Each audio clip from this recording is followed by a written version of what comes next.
السلام علیکم ورحمۃ اللہ وبرکاتہ۔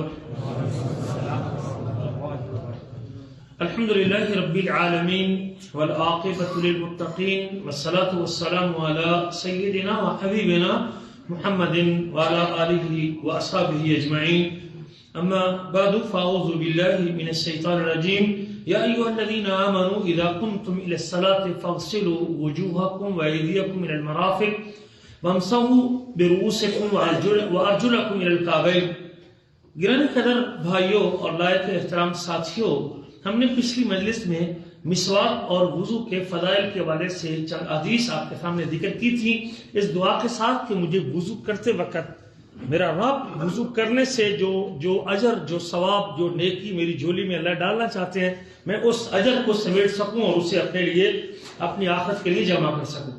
بہت سارے لوگ ہیں جو وضو کرتے وقت یہ احساس اور شعور نہیں رکھتے کہ وضو کے پانی گرنے کے ساتھ میرے گناہ بھی۔ بہت تھوڑے لوگ ہیں جن کے اندر یہ احساس بیدار رہتا ہے۔ وضو کرتے وقت جب اعضاء کو دھوتے ہیں، ساتھ ساتھ یہ تصور بھی اور یہ شعور بھی بیدار رکھتے ہیں کہ اللہ ذوالجلال میرے گناہوں کو ختم کر رہا ہے۔ اس لیے میرے عزیزو، جب وضو کریں ساتھ یہ باتیں یاد رکھا کریں کہ میرے اعضاء قیامت کے دن معاشر کے میدان میں وضو کے اس پانی لگنے کی وجہ سے چمکتے ہوئے ہوں گے۔ ساتھ یہ بھی احساس کیا کریں کہ جیسے وضو کا پانی گر رہا ہے، میرے منہ سے کلی کرنے کے ساتھ، میرا چہرہ دھونے کے ساتھ، آنکھوں کی پلکوں کے نیچے سے، میرے ہاتھ دھونے کے ساتھ ہاتھ کے ناخنوں کے نیچے سے، اور میرے پاؤں دھونے کے ساتھ پاؤں کے ناخنوں کے نیچے سے جیسے پانی گرتا ہے، میرے گناہ بھی۔ اللہ کی قسم، آج یہ گناہ گرتے ہوئے لوگوں کو دکھائی دیتے ہوتے نا تو سارا مجمع وضو کی ٹوٹیوں کے اوپر ہوتا کہ نہ ہوتا؟ لیکن اللہ کی قسم اٹھا کے کہتا ہوں، مجھے اپنی آنکھ سے دیکھی چیز پر اتنا یقین نہیں ہے جتنا اپنے حبیب محمد صلی اللہ علیہ وسلم کی بات پر یقین ہے کہ نہیں؟ اگر یہ یقین ہے تو وضو دھیان سے کیا کریں۔ وضو کرنے سے پہلے میرے عزیزوں نیت کرنا چاہیے وضو کرنے کی کہ میں وضو کرنے لگا ہوں۔ یہ عبادت، وضو بھی ایک عبادت ہے۔ جب اس سے گناہ جھڑتے ہیں، جب اللہ نے اس کا حکم دیا ہے اپنی کتاب میں، اللہ نے اس کا حکم دیا ہے، جس چیز کا اللہ نے حکم دیا کرنے کے لیے وہ عبادت ہے۔ اور کسی بھی عبادت کی قبولیت کے لیے پہلی اور بنیادی شرط یہ ہے کہ وہ عبادت کس کے لیے ہو؟ اللہ کے لیے۔ میرا رب اس سے راضی ہو جائے، میں اللہ کو خوش کرنے کے لیے اپنے اعضاء کو دھو رہا ہوں، میرے اللہ کا یہ حکم ہے۔ یہ محبت اور شوق دل میں رکھنا چاہیے کہ میرا اللہ میرے اس عمل سے، وضو کرنے سے، ہاتھ دھلنے سے، چہرہ دھلنے سے، پاؤں دھلنے سے میرے رب نے مجھے حکم دیا ہے۔ اور یہ محبت اور پیار، اپنے رب کا حکم ماننے کا جذبہ یہ دل میں ہو کہ میرا اللہ مجھ سے راضی ہو جائے۔ اور اللہ فرماتے ہیں فاعبد اللہ مخلصا لہ الدین، اللہ تعالیٰ کی عبادت کریں اس کے لیے دین کو خالص کرتے ہوئے۔ اور یہ بھی اللہ فرماتے ہیں وما امروا الا لیعبدوا اللہ مخلصین لہ الدین۔ پچھلے لوگوں کو اس بات کا حکم دیا گیا تھا کہ وہ اللہ تعالیٰ کی عبادت کریں اس کے لیے دین کو خالص کرتے ہوئے۔ ان اللہ لا يقبل من العمل الا ما كان خالصا، اللہ خالص عمل کے علاوہ کوئی عمل قبول نہیں کرتا۔ اس لیے مجھے اور آپ کو وضو کرنے سے پہلے صرف اللہ کی رضا مقصود ہونی چاہیے کہ میرا رب میرے اس عمل سے کیا ہو جائے؟ راضی ہو جائے۔ طہارت کی نیت کرنا کہ میں اپنے آپ کو پاک کرنا چاہتا ہوں، طاہر کر۔ یہ نہیں ہے کہ آدمی نہر میں چھلانگ لگا دے اور باہر نکلا کہتے میں نے غسل کر لیا، نہیں، اس کو یہ ارادہ تو ہونا چاہیے نا کچھ۔ بعض خط بندہ جنبی ہوتا ہے، بعض خط بندے نے جمعے کے لیے غسل کرنا ہوتا ہے، بعض خط بندہ عورت حیض سے پاک کری ہوتی ہے، بعض خط عورت نفاس سے پاک ہونا چاہتی ہے، یعنی بچے کی ولادت کے خون سے نکلنا چاہتی ہے، تو کم از کم اسے بھی جمعے کے دن غسل کرنا واجب ہے، اللہ کے رسول نے حکم دیا ہے، لیکن اس کی نیت کرنا ضروری ہے۔ لیکن جنابت کا غسل آپ نے جنابت سے نکلنے کے لیے کرنا، اس لیے نیت اور ارادہ بندے کو ہونا ضروری ہے، لیکن نیت زبان کا کام نہیں، نیت دل کا کام ہے۔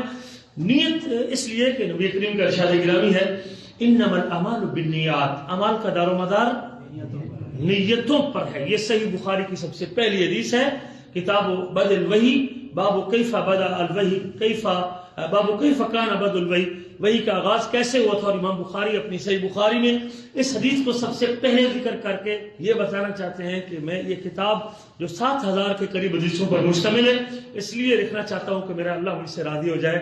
اس عمل کی اور اس کتاب کو جمع کرنے سے مقصود اللہ کو راضی کرنا ہے۔ انما الاعمال بالنیات، اعمال کا دار و مدار نیتوں پر ہے۔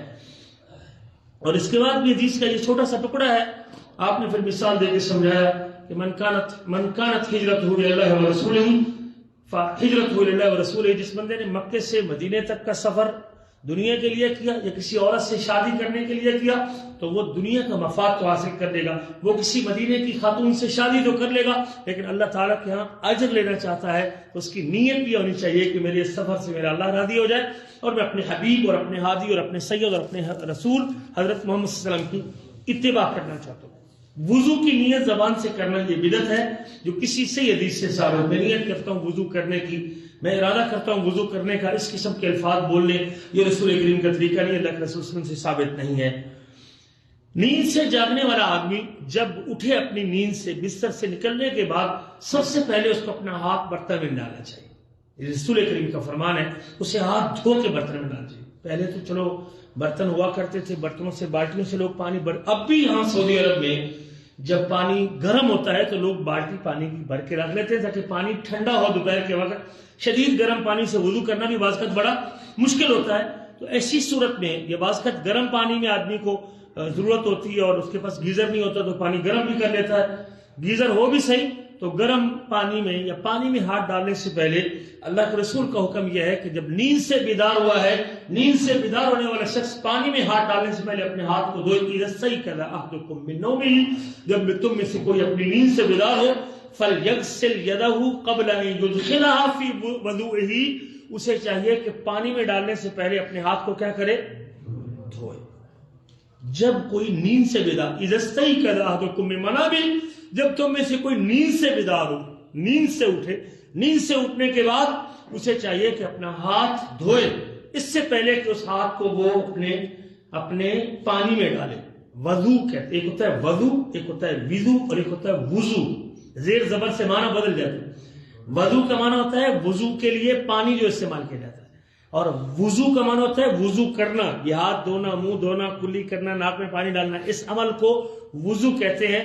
اور ایک ہوتا ہے وضو۔ وضو کیا؟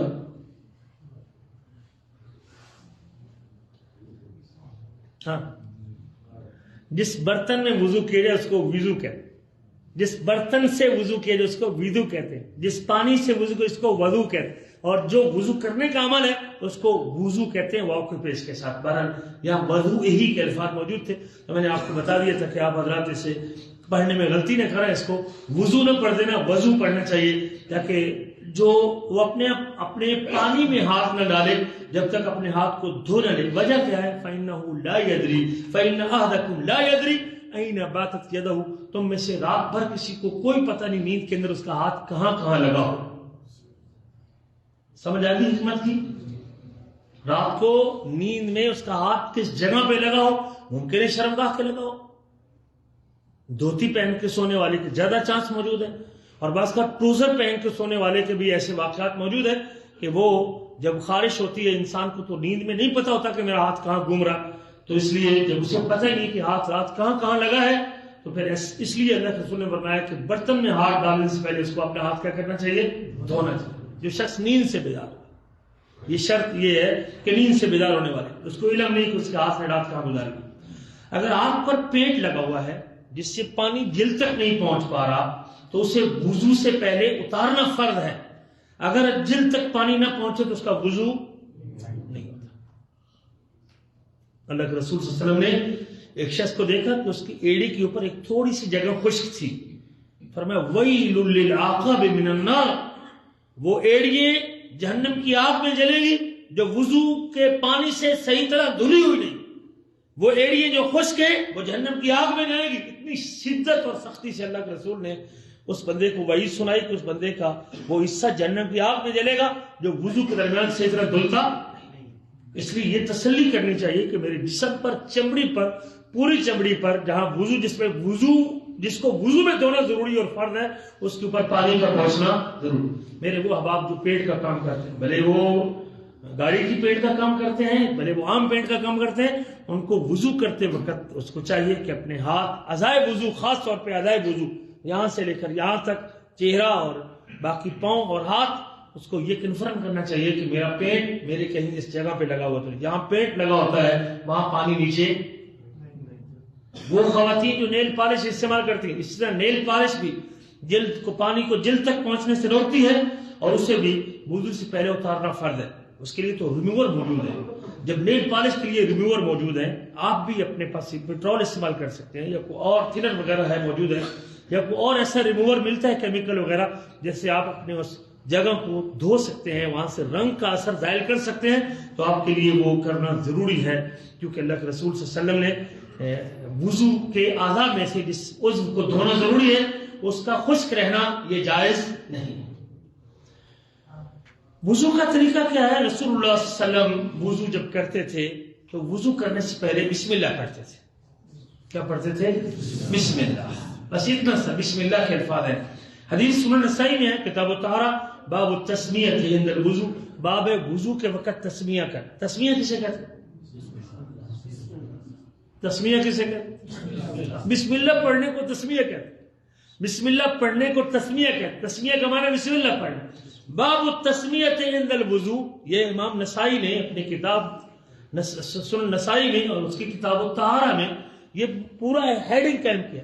بہت سارے لوگ وضو سے پہلے بسم اللہ پڑھتے ہیں، تو اللہ کے نبی صلی اللہ علیہ وسلم کی حدیث موجود ہے، توضؤوا بسم اللہ، وضو کرو اس کے ساتھ بسم اللہ کے ساتھ۔ تو وضو کرنے سے پہلے بسم اللہ پڑھنا اللہ کے رسول نے حکم دیا ہے، اور یہ محدثین نے، امام نسائی نے سنن نسائی میں اور امام ابو داؤد نے کتاب الطہارہ میں یہ حدیث ذکر کی ہے، لا وضوء لمن لم یذکر اسم اللہ علیہ، اس بندے کا وضو نہیں ہوتا جو وضو پر اللہ کا نام نہیں۔ ابو داؤد کتاب الطہارہ، باب فی التسمیۃ علی الوضو، باب وضو میں بسم اللہ پڑھنے کا، وضو میں بسم اللہ پڑھنے کا اللہ کے رسول نے حکم دیا ہے، اور مجھے اس کو یاد رکھنا چاہیے۔ نمبر 1 نیت کرنا، اور نمبر 2 وضو کرنے سے پہلے کیا کرنا؟ بسم اللہ پڑھنا۔ وضو کرتے وقت ہر عضو کو دائیں طرف سے اور پھر بائیں طرف دھوئیں۔ وضو جب شروع کریں آپ تو پہلے کس عضو کو دھونا چاہیے؟ جب 2 اعضاء دھونے، 2 ہاتھ ہوں یا 2 پاؤں ہوں، تو جو اعضاء ڈبل ہیں تو پہلے کس کو دھونا چاہیے؟ پہلے دائیں کو دھونا چاہیے اور پھر بائیں کو دھونا چاہیے۔ سیدہ عائشہ صدیقہ طاہرہ طیبہ مطہرہ، میری آپ کی ماں، فرماتی ہیں کان النبی صلی اللہ علیہ وسلم یحب التیمم فی طہورہ، اللہ کے رسول صلی اللہ علیہ وسلم اپنے وضو میں دائیں طرف شروع کرنا، دائیں طرف سے شروع کرنا، دائیں اعضاء کو پہلے دھونا پسند کرتے تھے۔ اللہ کے رسول صلی اللہ علیہ وسلم ایک یہ الفاظ ہیں، یحب التیمم، تیمم کہتے ہیں دائیں طرف سے شروع کرنا۔ اللہ کے رسول دائیں طرف کو وضو میں دائیں طرف کو پسند کرتے ہیں۔ اور ایک حدیث کے الفاظ یہ کہ اللہ کے رسول صلی اللہ علیہ وسلم کانا یعجب التیامن، کانا یعجب التیامن فی تناولہ وترجلہ وفی شأنہ کلہ، اللہ کے رسول کو دائیں طرف سے شروع کرنا، دائیں طرف سے شروع کرنا، دائیں طرف سے آغاز کرنا، کھانے میں، پینے میں، جوتا پہننے میں، کنگھی کرنے میں اور تمام معاملات میں، فی شأنہ کلہ، ہر کام میں اللہ کے رسول کدھر سے شروع کرتے تھے؟ مسئلہ یاد رہے گا؟ جب آپ کسی کو چیز دیں تو کس ہاتھ سے، اور جب لیں تو کس ہاتھ سے؟ دائیں ہاتھ سے۔ مسئلہ یاد کریں، جب آپ کو چیز پکڑا رہے ہیں، پیسے پکڑا رہے ہیں، وہ چیز وصول کر رہے ہیں، تو بائیں ہاتھ کبھی بھی آگے نہ دینے میں کرنا چاہیے نہ لینے میں کرنا چاہیے۔ رسول کریم صلی اللہ علیہ وسلم کی عادت مبارکہ یہ تھی کہ پیارے حبیب، پیارے ہادی، پیارے نبی، پیارے محبوب صلی اللہ علیہ وسلم دائیں طرف سے کام کریں۔ جب آپ قمیض پہنے تو پہلے بایاں ہاتھ ڈالنا چاہیے، دائیں۔ جب آپ شلوار پہنے تو پہلے دایاں پاؤں ڈالنا چاہیے، بایاں، دائیں۔ جب جوتا پہنے تو پہلے دایاں پاؤں ڈالنا چاہیے، بایاں، دایاں۔ تو دائیں سے اللہ کے رسول کام کو شروع کرتے تھے۔ مسجد سے داخل ہو تو پہلے کون سا پاؤں رکھنا چاہیے؟ دائیں۔ پیارے نبی صلی اللہ علیہ وسلم دائیں طرف سے، دائیں پہلو سے۔ اور اللہ کے رسول صلی اللہ علیہ وسلم نے فرمایا جو مسجد کے دائیں طرف نماز پڑھتا ہے، جو صف کے دائیں طرف نماز پڑھتا ہے، ملائکہ اس کے لیے رحمت کی دعا کرتے ہیں، فرشتے اس کے لیے رحمت کی دعا کرتے ہیں جو صف کے دائیں جانب کھڑا ہوتا ہے۔ اس لیے بھئی اگر آپ کو 2 چیزوں کا اختیار دیا جائے کہ ان میں سے ایک پکڑ لو، بائیں والی پکڑیں گے یا دائیں والی؟ جی، لیکن بائیں والی اگر زیادہ ہو جی، بائیں والی زیادہ ہو تو دائیں آپ یہ نیت کریں کہ یہ تھوڑی ہے، رسول کریم کی تعلیمات دائیں طرف سے شروع کرنے کی ہے۔ اگر یہ ترتیب اللہ کی طرف سے پہلے لگی ہوئی تھی، میرے لیے یہ دائیں ہی بہتر ہے، میرے لیے وہ بہتر ہے جو رسول کریم صلی اللہ علیہ وسلم نے پسند کیا ہے. جب یہ نیت کریں گے تو پھر تھوڑا بھی اللہ باعث سے برکت بنا دے گا انشاءاللہ.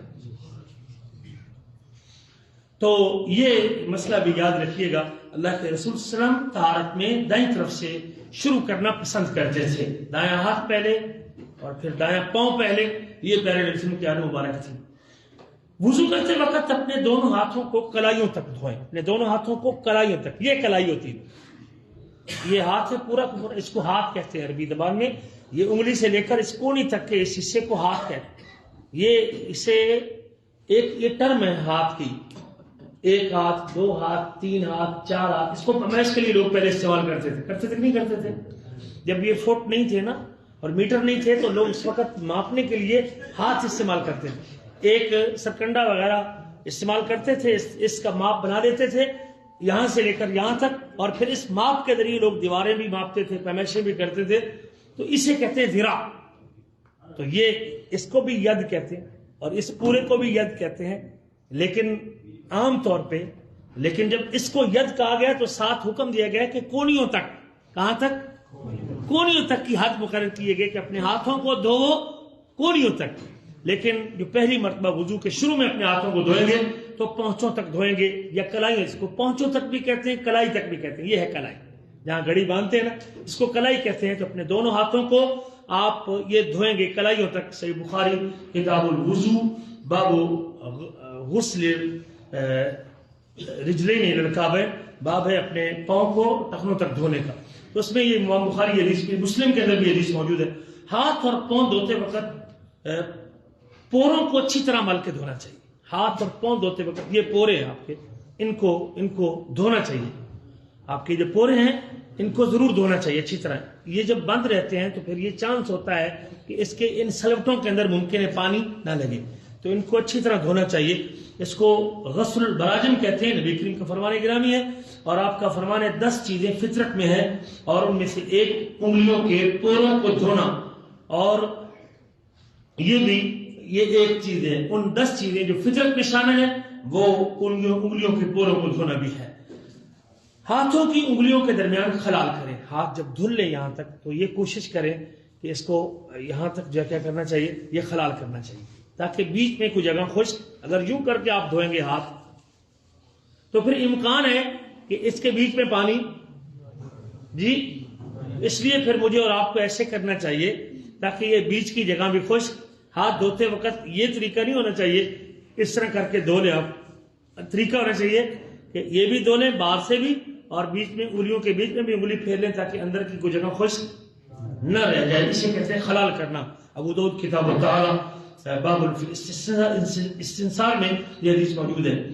اس کے بعد آپ ہاتھ دھلنے کے بعد ایک چلو پانی لیں اور آدھے سے کلی کریں اور آدھا ناک میں ڈالیں. صحیح بخاری میں حدیث موجود ہے, کتاب الوضو میں ہے, اور مسلم کے اندر بھی حدیث موجود ہے. میرے آپ کے نبی صلی اللہ علیہ وسلم ایک چلو پانی لیتے تھے اور اس ایک چلو میں سے آدھا منہ میں لیتے تھے اور آدھا ناک میں کھینچتے تھے. منہ میں پانی لینے کو کلی کہتے ہیں. عربی زبان میں اس کو مزمزہ کہتے ہیں. کیا کہتے ہیں؟ مزمزہ. مزمزہ کیا ہوتا ہے؟ کلی کرنا. کلی کا مفہوم ابھی تک ہم یہی سمجھے ہیں, ہم پانی لیتے ہیں منہ میں ڈالا اور اس کو نکال دیا. صرف منہ میں ڈالنا اور نکالنا کلی نہیں. کلی کا عربی زبان میں جو ترجمہ کیا ہے محدثین نے اور اصحاب لغت نے, زبان والوں نے, کہتے ہیں ادخال الماء فی الفم, منہ میں پانی کو داخل کرنا, ثم تحریکہ, اور پھر اس کو حرکت دینا. منہ میں پانی کو داخل کرنا اور پھر اس کو حرکت دینا. یوں دیکھیں, اگر پانی کی بوتل لاتے تو بچے اگلی مرتبہ چیز دکھاؤں گا کر کے آپ کو انشاءاللہ. آپ پانی لیں, سمجھ آئی بات؟ اسے کہتے ہیں کلی. یہ کوئی نہیں ہے. عام طور پہ لوگوں کو آپ دیکھیں گے یہ کلی نہیں ہے. کلی یہ ہے کہ منہ میں پانی لیجئے, ادخال الماء فی الفم, یہ عربی میں اس کا ترجمہ ہے کلی کا. مزمزہ کا عربی میں ترجمہ یہ ہے ادخال الماء فی الفم, منہ میں پانی کو داخل کرنا, ثم تحریکہ, پھر اس کو حرکت دینا. پھر اس کو حرکت دینا, منہ کے وائپر بند کر کے, ہونٹ بند کر کے اس کو ہلانا تاکہ دانتوں کے اندر کچھ ذرات ہیں تو وہ کیا ہو جائیں, وہ نکل جائیں. تو اس کو کلی کہتے ہیں. تو اللہ کے رسول صلی اللہ علیہ وسلم نے اپنے ایک ہاتھ سے اپنے ایک چلو بھرا، آدھا آپ نے کلی کے لیا گیا اور آدھا آپ نے ناک میں ڈالا. ناک میں ڈالنا بھی تو ترجمہ ٹھیک نہیں ہے. کبھی الٹے برتن کے اندر بھی پانی ڈالا جاتا ہے جی؟ برتن اس طرح ہو اور پانی ڈالے اس میں. حدیث کے جو الفاظ ہیں استنشاق کے لفظ ہیں، مزمزہ واستنشقا. اللہ کے رسول نے ایک چلو لیا، مزمزہ کلی کی، واستنشقا اور ناک میں پانی کھینچا. استنشقا ناک میں پانی. سمجھ آ رہی بات کی؟ یہ ہے استنشاق.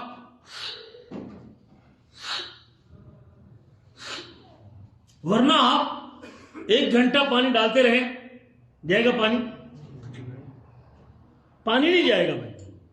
پانی نہیں جائے گا جب تک اگلی حصے تک جہاں مٹی غبار لگا ہوتا ہے جو بیماری کا باعث بنتا ہے. تو اس کو صاف کرنا چاہتے ہیں تو آپ کو پانی کھینچنا پڑے گا. استنشقا، استنشاق ہوا کو کھینچنا اس طرح کر کے. یہ جو مشین نہیں ہوتی صفائی کرنے والی، کیا کہتے ہیں اس کو؟ ویکوم کہتے ہیں. ویکوم، پانی کا ویکوم کرنا چاہیے بھائی.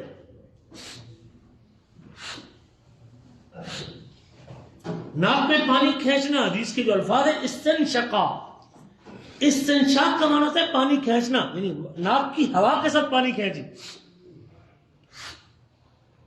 استنشقا واستنثرا اور ناک سے پانی جھاڑا.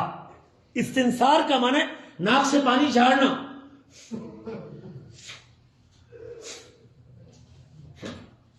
تو بائیں ہاتھ کے ساتھ آپ نے اپنے ناک سے پانی جھاڑا، دائیں ہاتھ میں چلو لیا، آدھا چلو منہ میں ڈالا اور آدھا اوپر کھینچا.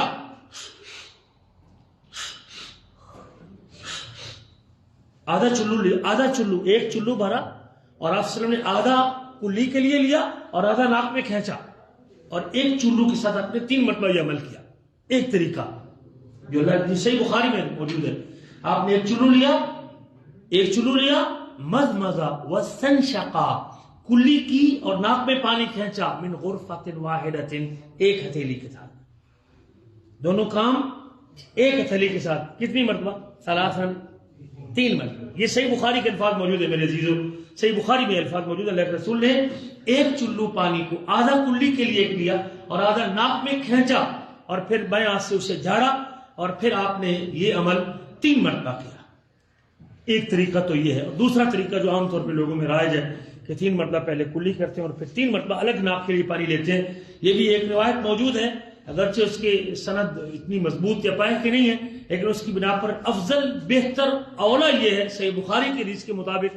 اور آپ کو پتہ ہے کہ قرآن مجید کے بعد صحیح ترین کتاب صحیح البخاری ہے کہ آپ ایک ہی چلو کے ساتھ دونوں کام کریں، لیکن پانی لے بھی صحیح، حرکت دے بھی صحیح اور ناک میں پانی کھینچے بھی صحیح. استنشاق کریں اور آج کر کے دیکھیے گا صبح، پھر آپ کو پتہ چلے گا جب آپ کھینچیں گے پانی تو کہاں تک آپ کی صفائی ہوتی ہے اور کیسے آپ کو محسوس ہوتا ہے. یہاں تک آپ کو درد محسوس ہوگا اس کے استنشاق کرنے کا. ورنہ ہم تو اس طرح کرنے کے قائل ہیں. یہ استنشاق ہوگا جی؟ اس سے ناک میں پانی کھینچا جاتا ہے؟ نہیں میرے عزیزوں، یہ مسئلہ یاد رکھیے گا. اللہ کے نبی صلی اللہ علیہ وسلم سے صحیح البخاری میں اس طریقے سے اور اس انداز سے ناک میں آدھا ایک چلو لیا، آدھا منہ میں ڈالا اور آدھا ناک میں کھینچا اور پھر آپ نے جھاڑا اسے، اور یوں آپ صلی اللہ علیہ وسلم نے یہ کام مکمل کیا.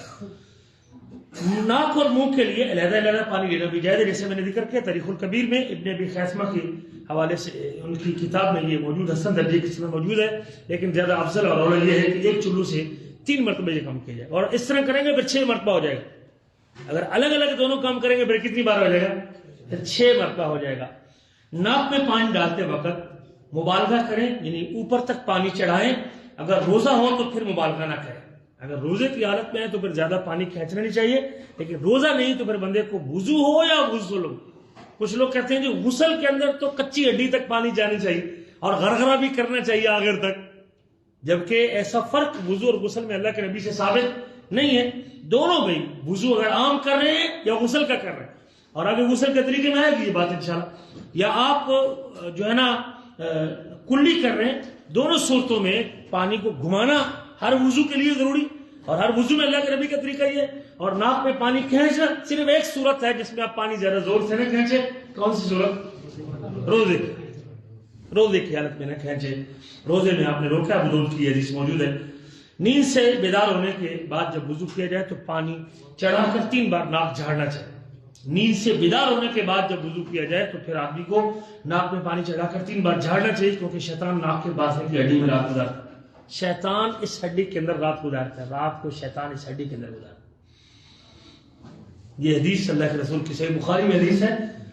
باب صفت ابلیس و جنود، باب ہے ابلیس کی اوصاف کا اور اس کے لشکر کا.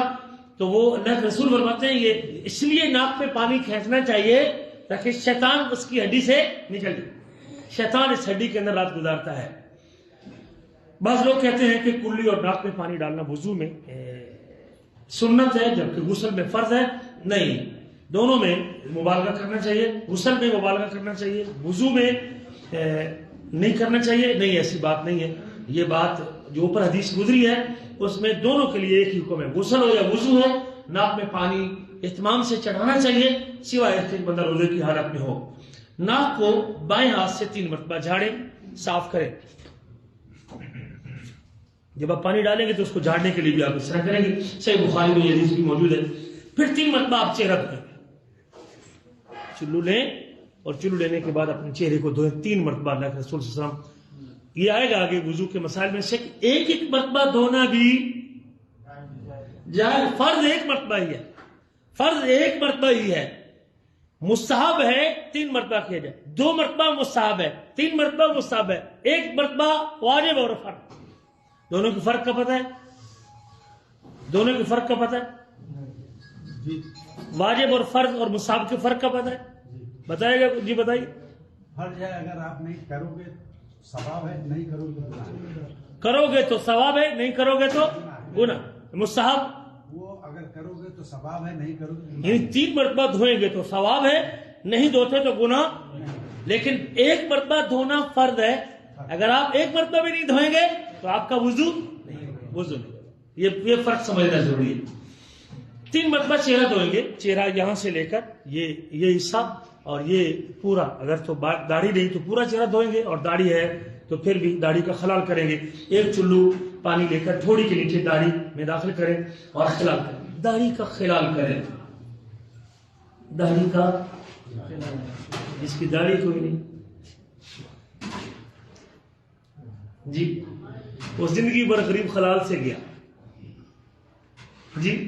ایسی ہے جس کی داڑھی نہیں وہ داڑھی سے گیا. 1 داڑھی کو کنگھی کرنے کی سنت سے گیا. 2 داڑھی کو خوشبو لگانے کی سنت سے گیا. 3 اور داڑھی کو خلال کرنے کی سنت سے گیا. 4.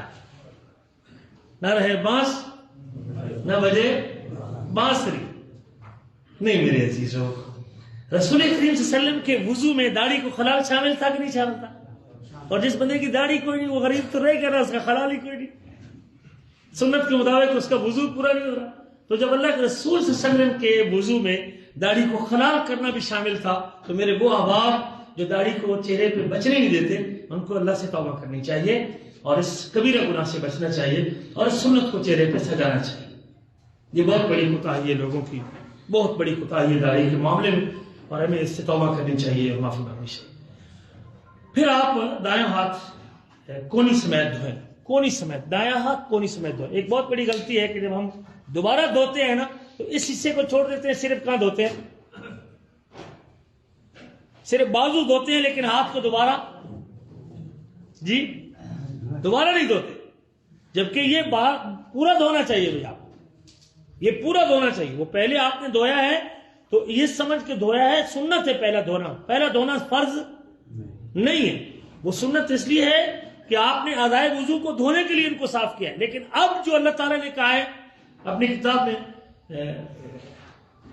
فَاغْسِلُوا وُجُوهَكُمْ وَأَيْدِيَكُمْ، آپ دھوو تم اپنے چہروں کو اور اپنے ہاتھوں کو کونیوں تک. اب یہ جو دھونے کا، ہاتھ کو دھونے کا حکم ہے، اب اس کو پورا دھونا ضرور. سمجھ آئی بات کی؟ تو پہلے دھونا سنت ہے، دوسرا دھونا فرض ہے. تو اگر آپ اس کو یہاں تک صرف دھوتے ہیں یہاں سے اور یہ حصہ پھر چھوڑ دیتے ہیں، اس کا معنی آپ کا فرض مکمل یہ پتہ ہے بہت سارے لوگوں میں، اور اس کو انشاءاللہ وضو کی غلطیوں ایک موضوع ہوگا، اس کے اوپر یہ بات مزید آئے گی تفصیل سے۔ پھر عزیزوں میرے، آپ اپنے دائیں ہاتھ کو دھوئیں گے اور پھر اس کے بعد کونے تک سمیت دھوئیں گے۔ صحیح بخاری کتاب الوضو اور یہ حدیث تفصیل کے ساتھ مسلم کے اندر بھی موجود ہے۔ پھر آپ سر کا مسح کریں اور اس طرح دونوں ہاتھ پانی سے تر کر کے سر کے اگلے حصے پر رکھیں اور گدی تک لے جائیں اور پھر پیچھے سے آگے اسی طرح لے کے آئیں، اسی جگہ سے لے کے آئیں جہاں سے آپ نے وضو شروع کیا تھا، اور ایک مرتبہ یہ عمل کریں گے۔ یہ دیکھیں ذرا، یہ آپ دونوں ہاتھ اپنے سر کے اگلے حصے میں رکھیں اور ان کو پھر آپ لے جائیں اپنی گدی تک، اور گدی تک لے جانے کے بعد دوبارہ پھر اس کو اسی جگہ پہ لے کے آئیں جہاں سے شروع۔ یہ حدیث صحیح بخاری کتاب الوضو اور باب مسح الرأس لکھا ہوا ہے آگے، باب مسح الرأس کلہ، باب مسح الرأس کلہ، باب ہے سارے سر کا یا آدھے سر کا یا چوتھائی حصے کا؟ یہ باب سے بخاری میں موجود ہے، پورے سر کا مسح کرنا، کلہ ہی۔ راس کل کسے؟ سارے کو کہتے ہیں، چوتھائی کو کہتے ہیں؟ کل سارے کو کہتے ہیں۔ امام بخاری نے باب مسح الرأس کلہ، باب ہے پورے سر کا مسح کرنے کا، یہ صحیح بخاری میں حدیث موجود ہے، باب موجود ہے۔ اللہ کے رسول پورے سر کا مسح کرتے تھے۔ یہ جو ہمارے ہاں عام طور پہ بات مشہور ہے چوتھائی سر کا مسح فرض ہے، نہیں بھائی، پورے سر کا مسح فرض، پورے سر۔ وَامْسَحُوا، قرآن میں لگاتے ہیں وَامْسَحُوا بِرُؤُوسِکُم، مسح کرو اپنے سروں کا۔ تو اللہ تعالیٰ کو نفر نہیں آتا تھا چوتھائی سروں کا، اللہ تعالیٰ کو بعض راس کا لفظ نہیں آتا تھا۔ جب اللہ نے پورے سروں کا ذکر کیا ہے تو ہمیں پورے سر کا مسح، اللہ نے حکم بھی سروں کا دیا ہے اور نبی کریم نے جو کر کے دکھایا ہے وہ بھی پورے سر کا مسح آپ نے کر کے دکھایا ہے۔ اگلی مجلس یہاں سے انشاءاللہ شروع کریں گے۔ اس دعا کے ساتھ کہ اللہ تعالیٰ ہمارے اس بیٹھنے کو قبول و منظور فرمائے اور ہمارے اندر جو غلطی ہیں اللہ تعالیٰ ہمیں اس کی اصلاح کی توفیق نصیب فرمائے۔ ساتھ ہی جلدی آیا کریں، لیٹ نہ آیا کریں، تاکہ ہم وضو کے جو مسائل ہیں سمجھ جائیں اور ہمارے اندر جو غلطی ہیں وہ غلطیاں دور ہو سکیں۔ آخر پہ اس دعا کے ساتھ کہ اللہ تعالیٰ ہماری اس مجلس کو قبول و منظور فرمائے اور اللہ تعالیٰ ہمارے گناہوں کو معاف فرمائے اور ہماری پریشانیوں کو دور فرمائے۔ بیٹھنا ہے، اٹھنا نہیں، اٹھنا نہیں، اٹھنا نہیں۔